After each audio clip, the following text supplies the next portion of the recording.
The spring of 1980 was a time of massive transition for Kiss. A few months after the conclusion of the Dynasty tour, the band entered Record Plant Studios to record another studio album. The record was a huge departure from the hard rock style that had made the band famous. The most shocking thing that occurred during this tumultuous time frame was the firing of original drummer Peter Criss. Peter was completely unmanageable. Peter's purposeful sabotaging of the show was the ultimate treachery. We decided we wanted Peter gone. Ace can say whatever he wants now, but he voted to fire Peter without any prodding or strong-arming. It's a tribute to Ace that he did.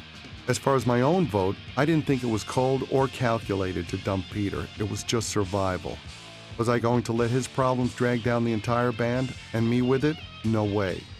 Gene felt the same way. The meeting took place at the Madison Avenue Aucoin management offices on May 17, 1980. Only 3 days later, the band would release their 8th studio album, Kiss Unmasked. 2 days following the release of Kiss Unmasked, and less than a week after firing Peter Criss from the band, Gene and Paul took part in a photo shoot for Bravo magazine based out of Germany. The session took place at the studio of Warring Abbott, who had worked with the band since 1974. In addition, a German television crew accompanied Gene and Paul to film the session, as well as an interview in the limousine following the photo shoot.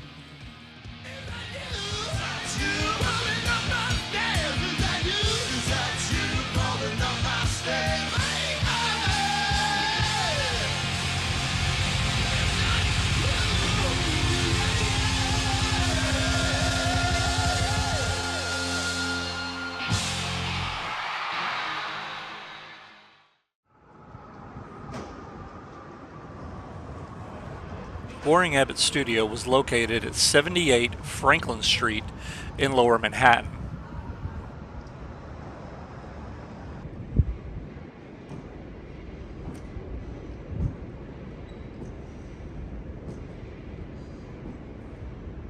In an amusing anecdote that Warring Abbott told the official authorized quarterly Kiss magazine number 4 was, "I remember being very excited that I was finally going to get Gene and Paul in my studio. I spent a week building them a makeup room. Imagine how I felt when they showed up with their makeup already on because they had brought a German film crew with them. They never even went into my little room."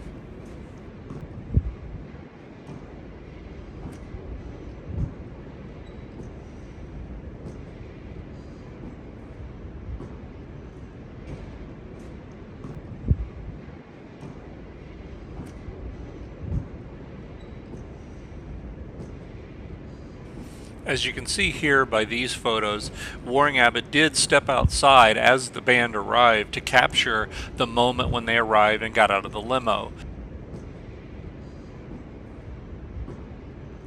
I've always loved that Warring was able to capture these interesting interactions between Gene and a young fan with his mom.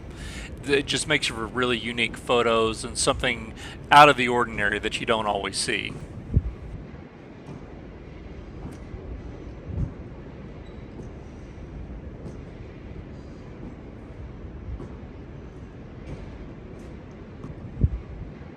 Over the course of the next few weeks after this photo session, the band would video record a promotional video for their song Shandy off of Unmasked, as well as beginning auditions for a replacement drummer, which would ultimately end in getting Eric Carr into the band. After that, they would go on a European tour and then a tour of Australia.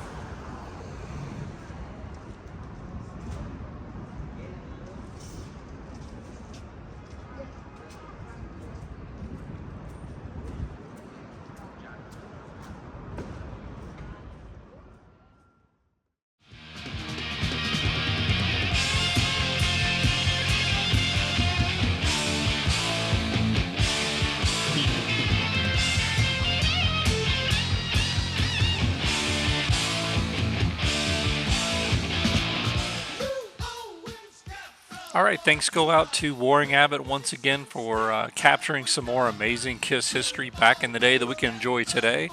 Thanks to all you guys for watching my videos, supporting, liking, subscribing, and most importantly, sharing them with other Kiss fans. I really, really appreciate the interactions we have and the messages. So I look forward to seeing you in the next video, and take care, guys.